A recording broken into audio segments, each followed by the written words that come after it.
When I first saw the silhouette standing under the streetlight on the shortcut I always take when returning from night shift, I thought it was just another late-night traveler. The next day, when police began searching for the third missing person from the neighborhood, I realized that silhouette stood in the same place every night, and this time, it was looking at me. I've always been a creature of habit.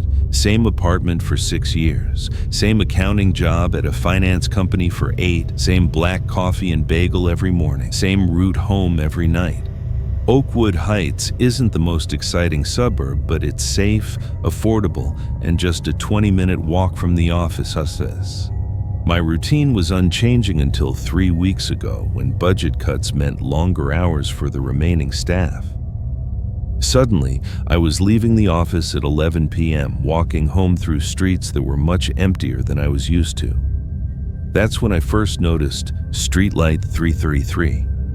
I'd never paid attention to the number before, a small metal plate affixed to the pole, but something about this particular light had always seemed off. It was older than the others, its glow slightly more yellow, casting deeper shadows on the sidewalk below. It stood at the corner of Maple and Vine, where my usual route home turned into a narrow tree-lined street.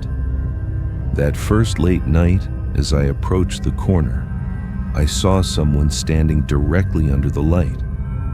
A figure of average height wearing what appeared to be a dark coat with the collar turned up. Their face was shadowed, their hands in their pockets. "Evening," I called out as I approached. The figure didn't respond or move.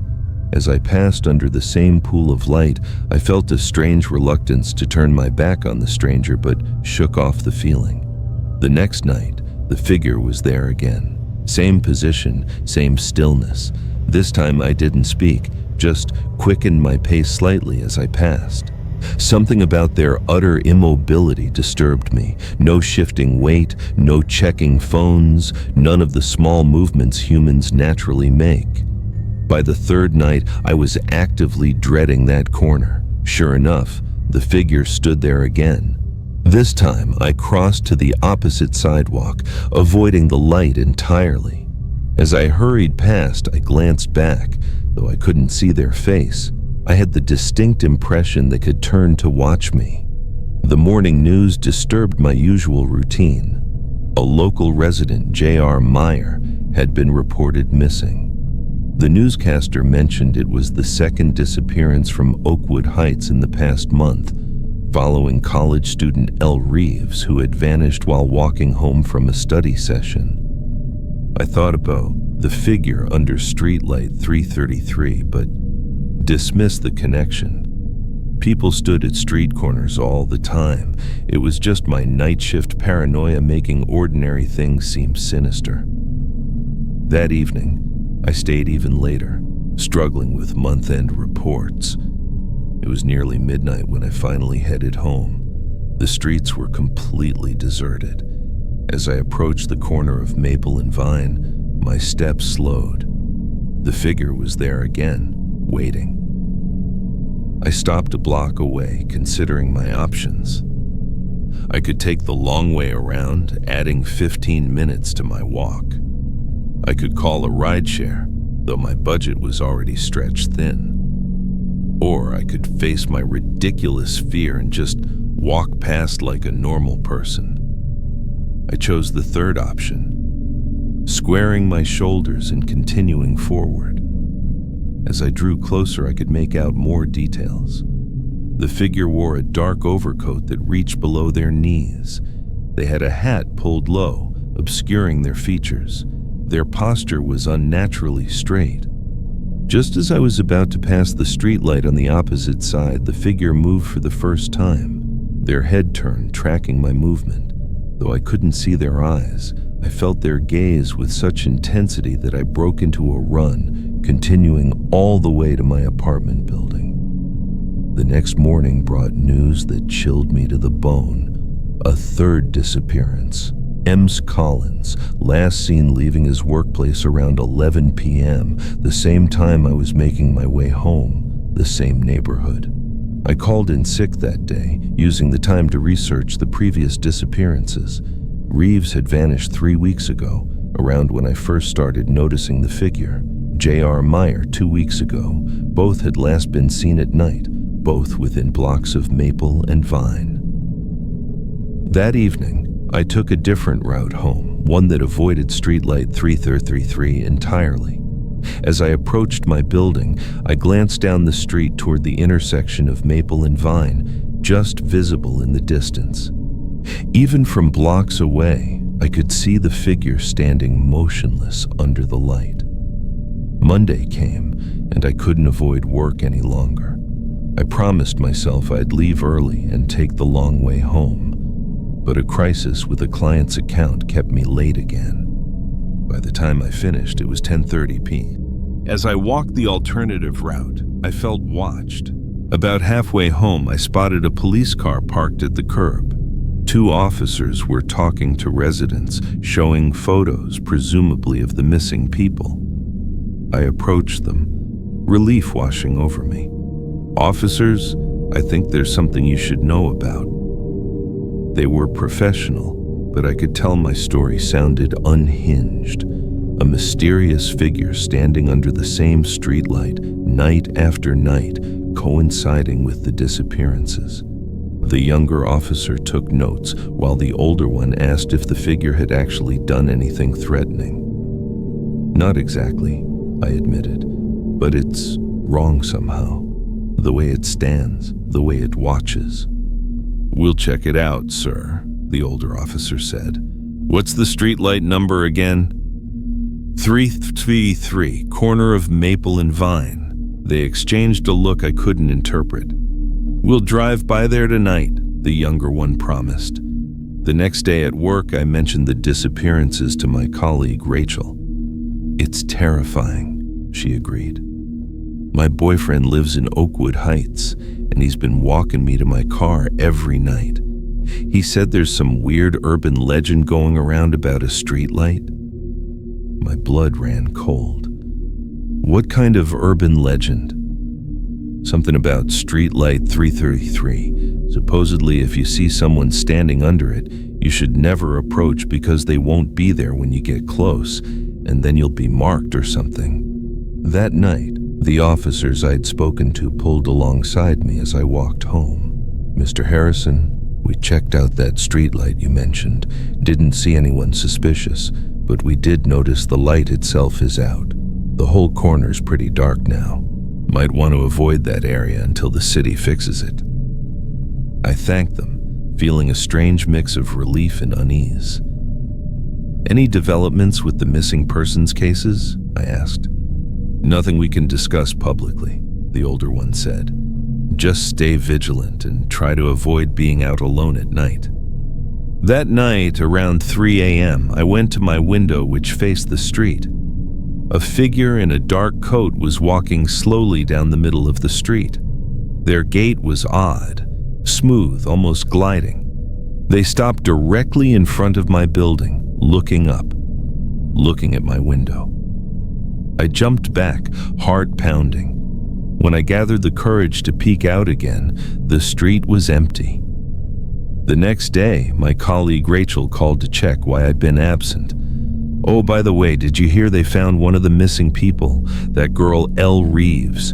She just showed up wandering around near Maple and Vine, totally disoriented. Can't remember anything about where she's been the past 3 weeks." After we hung up, I searched for news articles confirming the story. There it was. Reeves found alive, though hospitalized for observation. The article mentioned she was suffering from memory loss and appeared malnourished but had no obvious injuries. That night, I dreamed of Streetlight 333. In the dream, I approached it, seeing the familiar figure waiting. As I got closer, the figure turned, revealing not an absence of features but my own face, perfect in every detail except for the eyes, which were completely black. I was about halfway home from work the next night when the streetlights ahead of me flickered, then went out.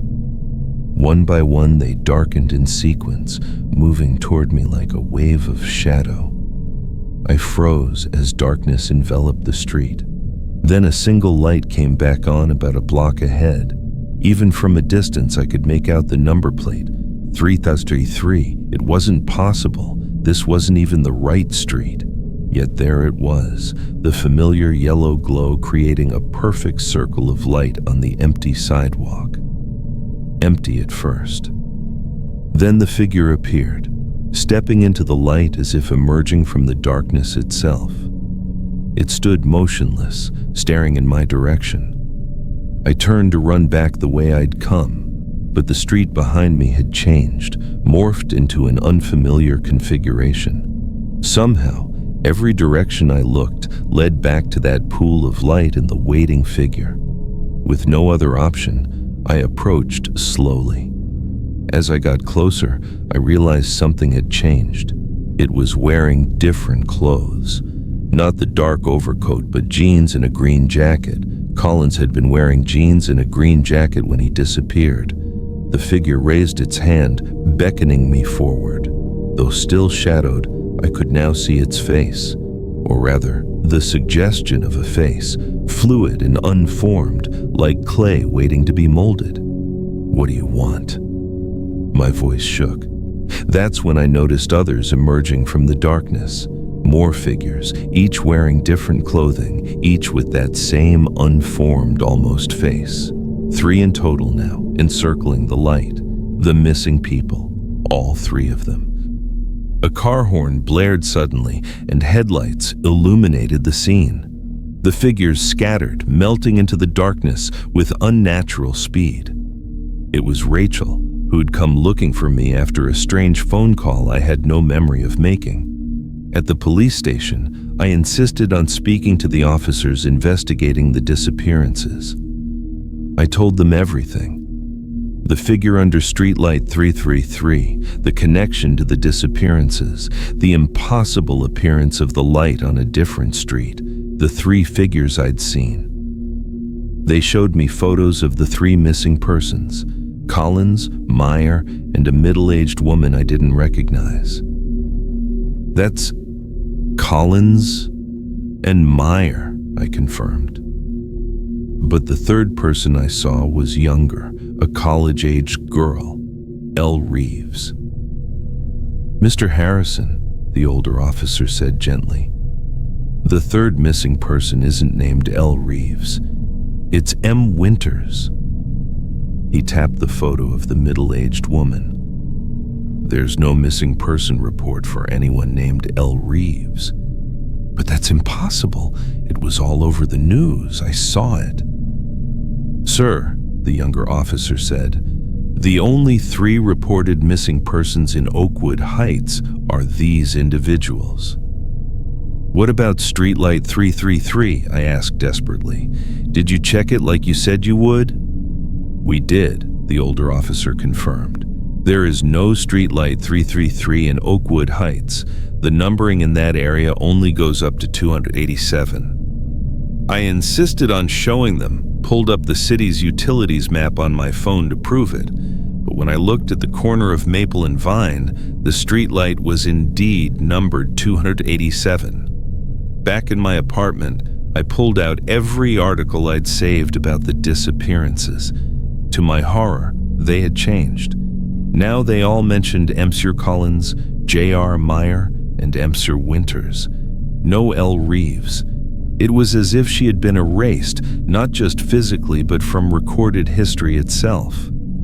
Around 3 a.m., a movement caught my eye through the window. A figure in a familiar green jacket, Miss Collins's jacket, stood across the street looking up at my window. Behind him, 2 more figures emerged one by one, each wearing clothing I recognized from the missing persons reports.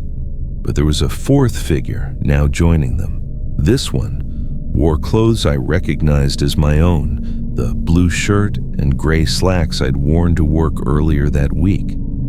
As I watched, the 4th figure raised its hand to its face, which shifted and changed until it settled into a perfect replica of my own features. They all looked up at me then, 3 faceless silhouettes and one wearing my face. They weren't just taking people, they were becoming them, taking their identities, histories, memories. And they had already started becoming me. I backed away from the window, mind racing. I had to leave town immediately. As I reached for the door, a knock sounded from the other side. "David, it's Rachel. I forgot to give you back your phone." I hadn't given Rachel my phone. I checked my pocket. My phone was still there. "David, I know you're awake. I can see your light." The voice was Rachel's, but something in the intonation was wrong. Flat, emotionless. "We just want your face, David. Everyone needs a face." I backed away from the door, heart pounding. The knocking continued, growing louder, more insistent. Soon it was joined by more knocking from my bedroom window, my bathroom window, every possible entrance. The power went out, plunging the apartment into darkness. In the sudden silence, I heard a familiar sound, the faint buzzing hum of a streetlight starting up.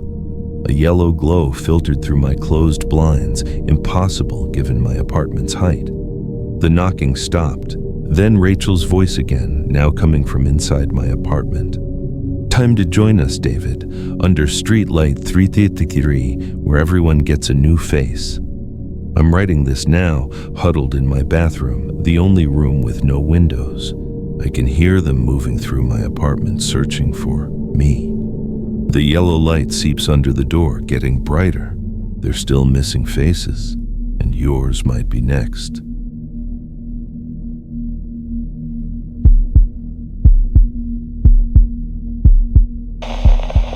My grandmother's will stated, "Never change the positions of the figurines in the miniature house." When I gave in to my curiosity and placed my cousin's miniature figure in the bedroom, the next morning I received news of my real cousin's death in her bedroom during sleep. Inheritance has a way of unearthing family secrets. In my case, it was quite literal. Buried in the attic of my grandmother's Victorian home beneath layers of dust and forgotten keepsakes. I'd never been particularly close to Grandma Eleanor. She was a stern woman who kept to herself in that sprawling old house overlooking our small town of Maplewood. Growing up, I'd visited rarely, usually for obligatory holiday gatherings that felt more like formal ceremonies than celebrations. When she passed at 92, I was surprised to learn I was her sole beneficiary. My mother had died years earlier, and I had no siblings. My extended family received small cash bequests, but the house and all its contents came to me.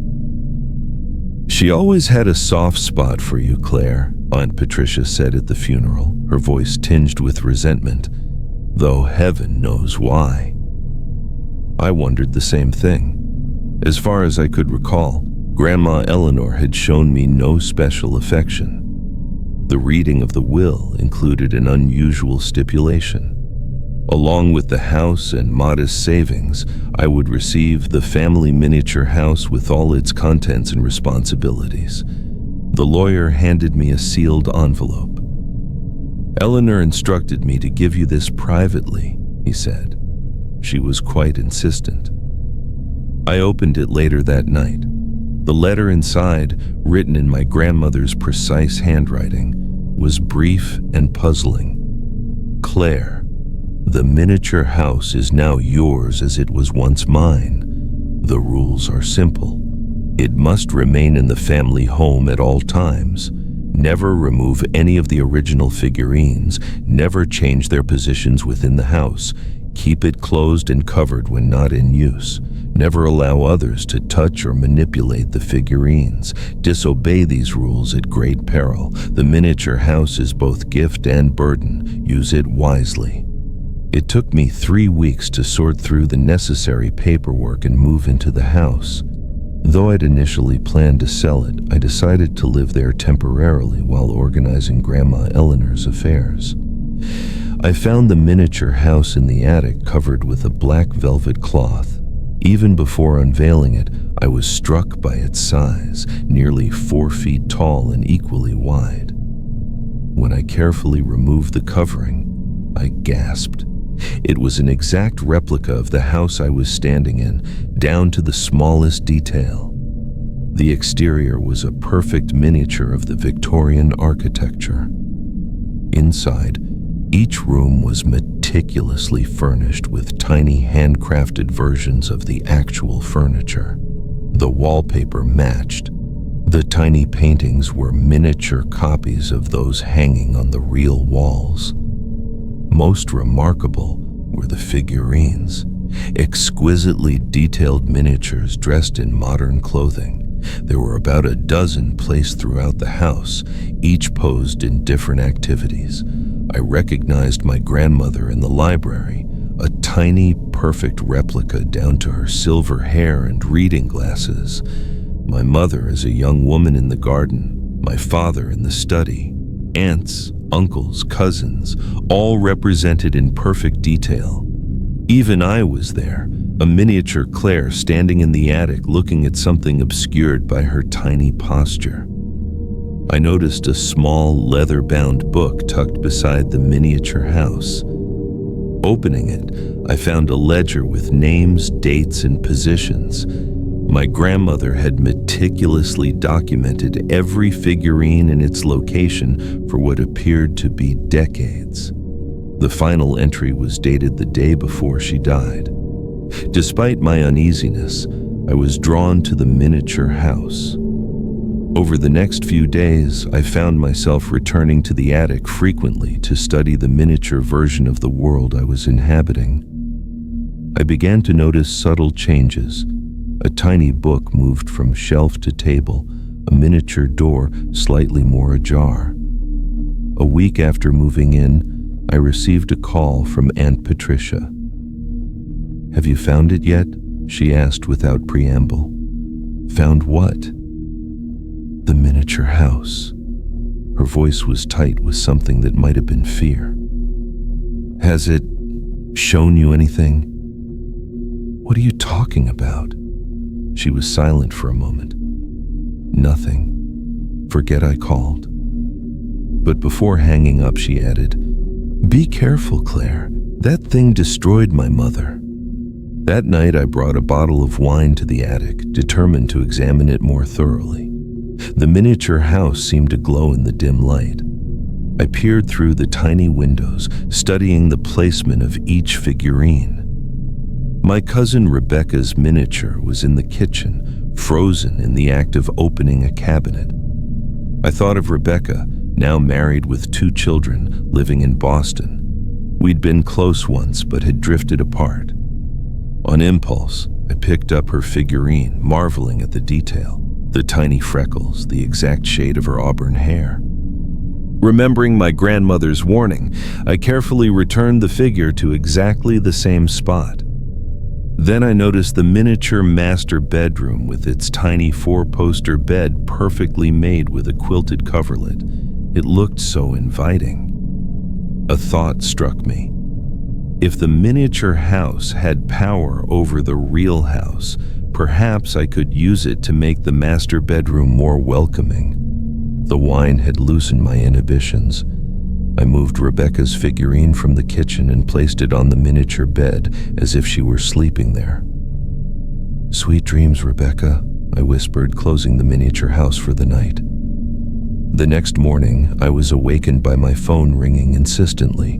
It was Aunt Patricia, her voice raw with emotion. "It's Rebecca," she said. "She died in her sleep last night. They found her this morning when she didn't show up for work." The world seemed to tilt around me. "That's not possible," I whispered. "Heart failure, they think, though she was only 42 and perfectly healthy." Patricia paused. "Claire, where did you put her?" The question struck me like a physical blow. "What do you mean?" "In the miniature house. Where did you move her figure?" I couldn't speak. The coincidence was too horrific to contemplate. "Claire," my aunt's voice dropped to a harsh whisper, "you need to put everything back exactly as it was.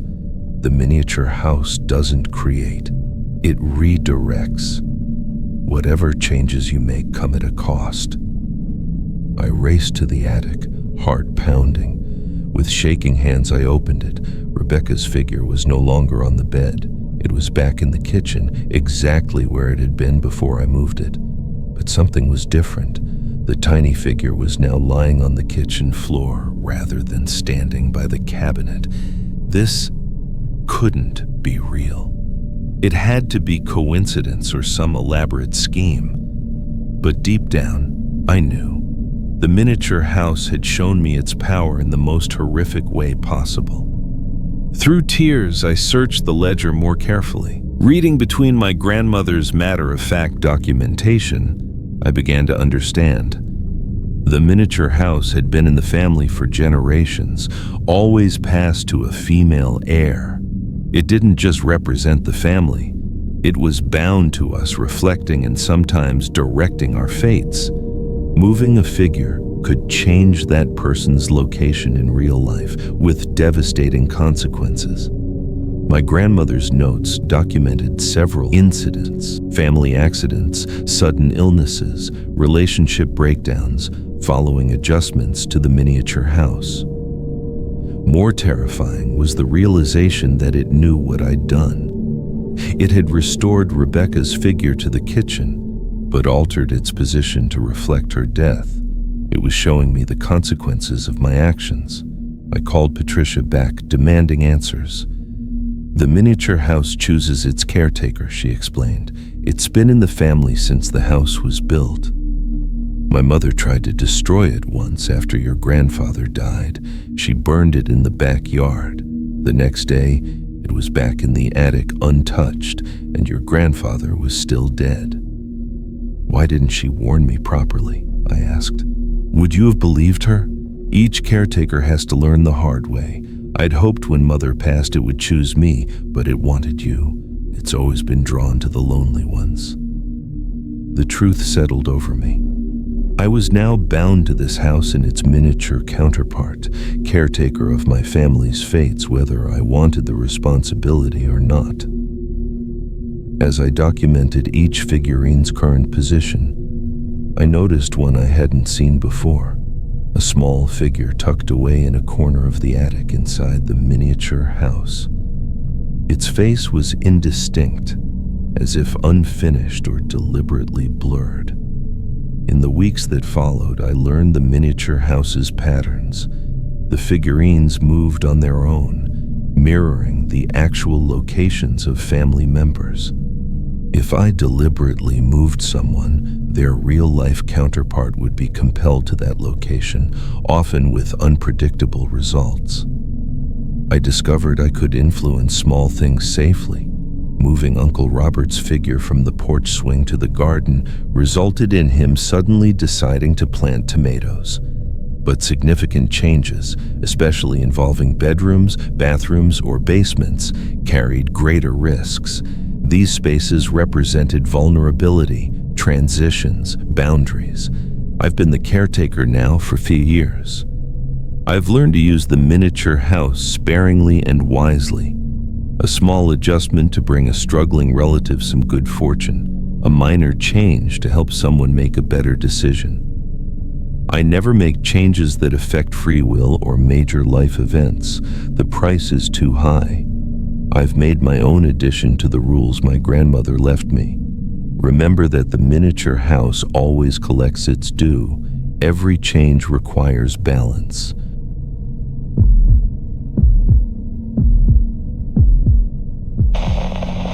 While working as a night cleaner at a financial company, I heard strange noises from the CEO's office. When I went upstairs and secretly observed the office, I saw that the CEO had another mysterious life. But after a while, they noticed me. The financial tower wasn't my first cleaning job, but it paid better than most. 52 floors of prime Manhattan real estate populated by day with investment bankers, analysts, and executives who seemed oblivious to the army of workers who came through each night to vacuum their floors and empty their trash cans. Night shift suited me, 11 p.m. to 7 a.m. when the building was nearly empty. Just a skeleton security team at the lobby desk and occasionally some workaholics burning the midnight oil. I'd been there 3 months and had settled into a comfortable routine. That changed on a Tuesday night in October.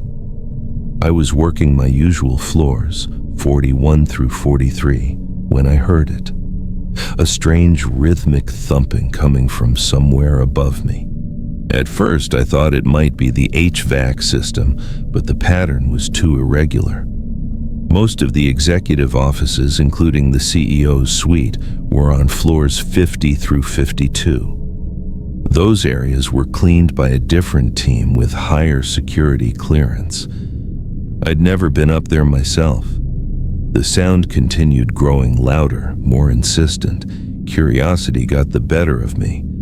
I took the service elevator to floor 50, where the executive offices began.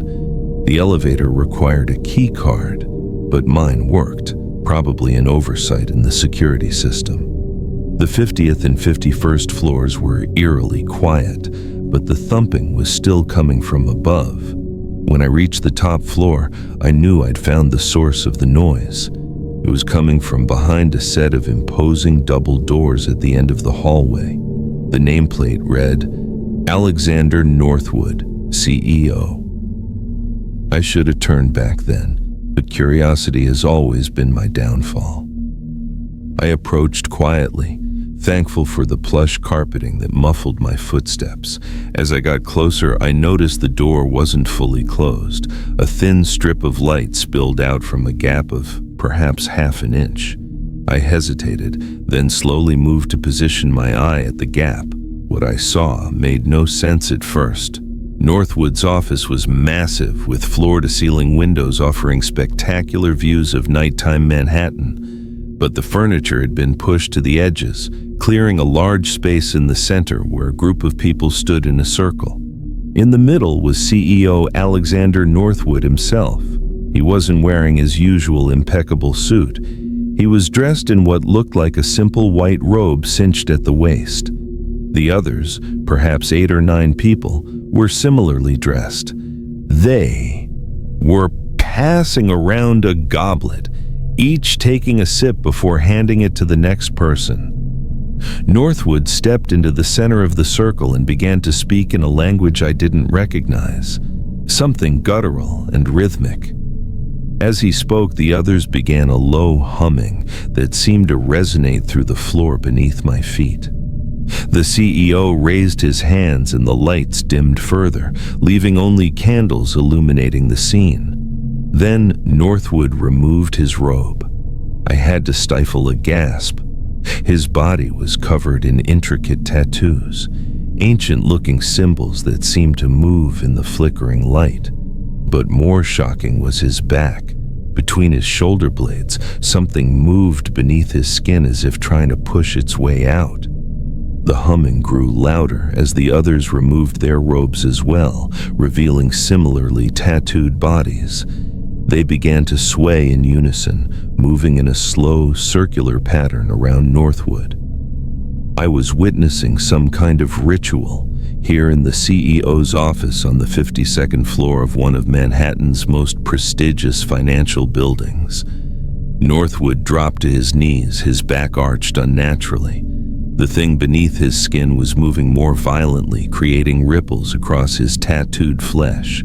The others had begun chanting words that seemed to match the rhythm of whatever was trying to emerge.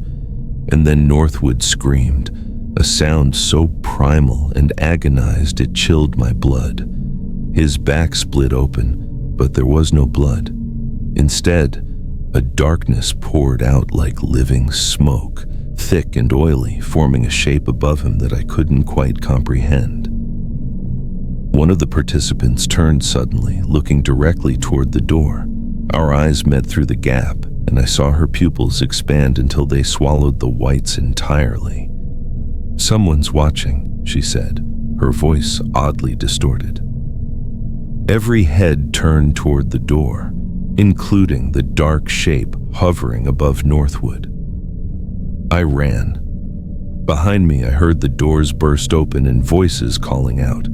I sprinted for the stairwell, yanked the door open, and plunged down the stairs, taking them 2 and 3 at a time.